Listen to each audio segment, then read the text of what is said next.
ঈদ মোবারক। আসসালামু আলাইকুম এভরিওয়ান, ঈদ মোবারক। কেমন কাটলো আপনাদের ঈদ? নিশ্চয়ই পরিবারের সবার সাথে বেশ ভালো আর আনন্দময় ছিল এইবারের ঈদ। আরো একটা নতুন ব্লগ দেখার জন্য আপনাদেরকে স্বাগতম জানাচ্ছি। আশা করছি আজকের ব্লগটা আপনাদের ভালো লাগবে। গত পর্বের ব্লগে আপনাদের সাথে শেয়ার করেছিলাম আমার প্রচন্ড গলা ব্যথা।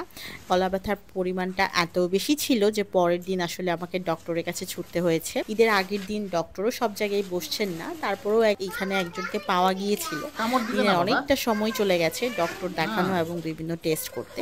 তবে আলহামদুলিল্লাহ এখন বেশ অনেকটা ভালো আছে। আদর করো। দিবে না। সারাদিনের বেশ অনেকটা সময় যেহেতু ডক্টরের কাছে চলে গেছে, তো ওই রকম আসলে কোনো ক্লিপ নেওয়া হয়নি। আমি আসলে ক্লিপ নেওয়ার মতো কোনো পরিস্থিতিতেও ছিলাম না। অবশ্যই সেটা হচ্ছে বিকালের অংশ। আমাদের কোরবানির জন্য বাবা যে গরু আর ছাগল কিনেছেন সেইটা বা এখন বিকেল বেলায় দিয়ে যাচ্ছে, যেহেতু আগামীকাল সকালে ঈদ, সেটা এখন হচ্ছে আমাদের বাসায় দিয়ে যাচ্ছে। কোরবানির পশু দেখে তো বাচ্চারা খুব এক্সাইটেড, খুশি, তবে ভয়ে কিন্তু কেউ কাছে যাচ্ছিল না। ওদের ধারণা ওদেরকে হচ্ছে ব্যথা দিবে। ওইদিকে নিচে কোরবানির গরু আর খাসি চলে এসেছে, আর এইদিকে হচ্ছে মা প্রিপারেশন নিচ্ছে। বিভিন্ন মশলা, পেঁয়াজ কাটা, আদা রসুন বাটা, এই সব কিছু প্রিপারেশন নিয়ে নিচ্ছিল। যেহেতু হচ্ছে এই ঈদে অনেক কাজ থাকে, মা ওই কাজেরই একটু একটু করে প্রিপারেশন নিয়ে নিচ্ছিল যেন কোনো ঝামেলা আসলে না হয়। দুপুরের পরপর আসলে মেডিসিন স্টার্ট করেছি, তারপর কিছুটা বেটার ফিল করছিলাম। তখন বাচ্চাদের বাবা বলছিল চলো আমি আর তুমি মিলে একটু ঘুরে আসি, তাহলে ভালো লাগবে। চাঁদ রাতটা আমাদের শহর কেমন হয় সেটাও একটু তোমাকে দেখিয়ে নিয়ে আসি। এমন একটা অফার আসলে মিস করা যায় না। আমি বরাবরের মতো আমি হচ্ছে রিক্সা চড়তে বেশ পছন্দ করি। আমি আর ওই দুজন মিলে রিক্সা করে বের হয়ে গেলাম নওগাঁ শহরটা একটু ঘুরে দেখবো বলে। নওগাঁ শহরটা খুবই ছোট। নওগাঁবাসী কিন্তু আমার উপর রাগ করবেন না, এটা হচ্ছে আমার হাজবেন্ডের কথা। তাকে যদি বলি আমাকে একটু নওগাঁ শহরটা ঘুরে দেখাও, তাহলেই তার একটা কথাই আসে, কি দেখাবো, এই শহরটা আসলে অনেক ছোট, তোমার আধা ঘন্টাই শেষ হয়ে যাবে। কারা কারা আমাকে নওগাঁ থেকে দেখছেন প্লিজ কমেন্ট করবে, তাহলে আমিও বুঝতে পারবো আমার কোন ভাইয়া বা আপুরা আছেন যারা কিনা আমাকে নওগাঁ থেকে দেখেন। প্রথমে আমরা আসলে গিয়েছিলাম মুক্তির মোড়। প্রতি বছর আসলেই আমাদের এই শিক আর রুটিটা খাওয়া হয়। প্রচণ্ড ঝাল হয় এটা। যারা নওগাঁবাসী আছেন তারা হয়তো এটা সাথে খুব পরিচিত। আমি যেহেতু বছরে একবারই আসি, দেখা যায় একবার এসে এটা খাওয়া হয়, তবে প্রচণ্ড ঝাল হয় এটা আসলে। দোকানে বেশ ভালোই ভিড় ছিল, তার জন্য অপেক্ষাও করতে হয়েছে আমাদের 15-20 মিনিটের মতো। কাবাবটা হয় গরুর শিক কাবাব, আর একটা রুটির সাথে কাঁচা পেঁয়াজ আর শসা। যেহেতু প্রচণ্ড ঝাল বলেছি, খেয়ে তো আমাদের অসম্ভব ঝাল লেগেছে। ওখান থেকে উঠে আমরা তারপর একটু ডাবের পানি খেলাম। এরপর মার জন্য হচ্ছে গরম গরম ভাজা বাদাম আর তালের শাঁস নিয়ে কিছুটা ঘোরাফেরা করে আমরা বাসার উদ্দেশ্যে আবার রওনা দিলাম। আমি তো সন্ধ্যায় চলে গিয়েছিলাম ঘুরতে, এদিকে ইনায়া, উমাইজা এবং আরো অনেকে ওয়েট করছে আমি কখন বাসায় আসবো আর তাদেরকে মেহেদি দিয়ে দিব। আমি কিন্তু এবার আসার পথে ঢাকা থেকে মেহেদি নিয়ে আসতে ভুলে গেছি।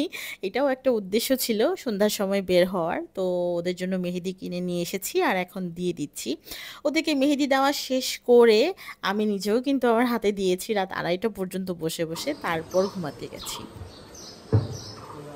এটা হচ্ছে পরের দিন সকালবেলায় নামাজের আগে কোরবানি পশু গোসল করানোর একটা ব্যাপার থাকে, সেগুলোই সবাই করে নিচ্ছে এখন। আর এইদিকে হচ্ছে বাচ্চাদের বাবাও রেডি হয়ে নিচে নেমে গেছে নামাজের উদ্দেশ্যে। কোরবানির এই সময়টা পশুরা কান্না করে। আমি দেখেছি ছোটবেলায় যখন দাদা বাড়িতে ঈদ করতাম, একদম কাছে গিয়ে গিয়ে দেখতাম কোন গরুটা হচ্ছে কান্না করছে। ওরা যখন কান্না করে না, ওদের চোখে বোঝা যায়। আমার তখন খুব কষ্ট লাগে, এই সময়টা আমার খুব কষ্ট লাগে। যাই হোক, এদিকে আর না যাই, আমি রান্নাঘরে চলে এসেছি। মা হচ্ছে রান্নার প্রিপারেশন নিচ্ছে। আমাদের এই ঈদে নামাজ পড়ে কোরবানি দিয়ে তারপর হচ্ছে সবাই খেতে আসে, তার জন্য একটু লেট করেই এবার রান্নাঘরে ঢোকা হয়েছে। মা সেমাই রান্না করে নিয়েছে, আর এইদিকে যারা কোরবানির গরু কাটাকাটি করবে এবং আরো অনেকেই আসবে তাদের জন্য একটু হচ্ছে তেহেরি করে নিচ্ছিল। কারণ হচ্ছে কোরবানির মাংস আসতে অনেক সময় লাগে, সেইটার আগে যেন ক্ষুধা লাগলে তাদেরকে কিছুটা খেতে দেওয়া যায়, তার জন্যই।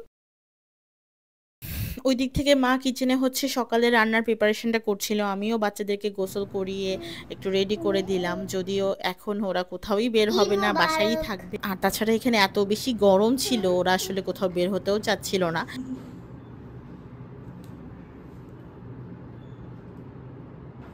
তারপর ওদেরকে একটু রেডি করে দিয়ে ওদের সাথে সময় পার করলাম, বাচ্চাদের সাথে মজা করছিলাম। এরই মাঝে আলহামদুলিল্লাহ নামাজ পড়ে চলে এসে তারা আমাদের কোরবানিও সম্পূর্ণ করেছে। কোরবানির মাংস ভাগাভাগি করার পর বাসায় যতটুকু আসা সেটুকু চলে এসেছে।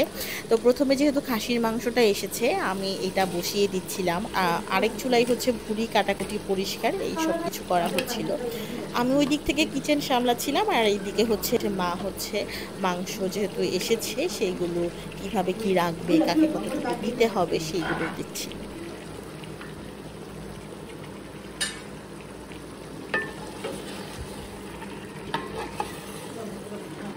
ঈদটা আমার কাছে বেশি মজা লাগে কারণ আত্মীয় স্বজন সবার সাথে আসলে দেখা দেখা করা যায়, সবার সাথে সময় কাটানো যায়। তবে এই ঈদে হয় কি প্রচুর কাজ থাকে বাসায়, এত বেশি কাজ থাকে কি আর বলবো।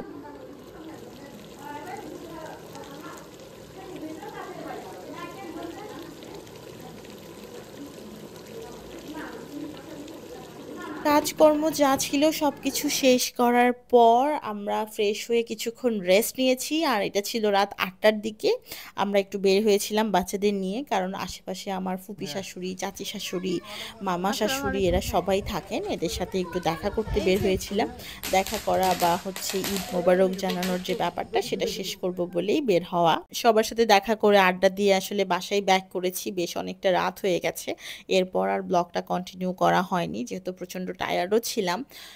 এই তো এইভাবেই শেষ হলো এইবারের ঈদটা। শ্বশুরবাড়িতে ঈদটা ভালোই কেটেছে, তবে একটা বুঝছো? ব্যাপার কি, বিয়ের তো অনেক বছর হয়ে গেল, আমিও মা বাবা, হয়েছি, তারপরও প্রত্যেকটা ঈদে এই কষ্টটা যেন নতুন করে আবারও আমার ফিরে আসে। চাঁদ মামা সেটা দেখতেছে। হচ্ছে বাবা মাকে কি ছাড়া আর করা? একটা ঈদ শুরু করা। সবার সাথে ভালো থাকি, আনন্দে থাকি, কিন্তু এই কষ্টটা মনের ভিতর থেকে যায়।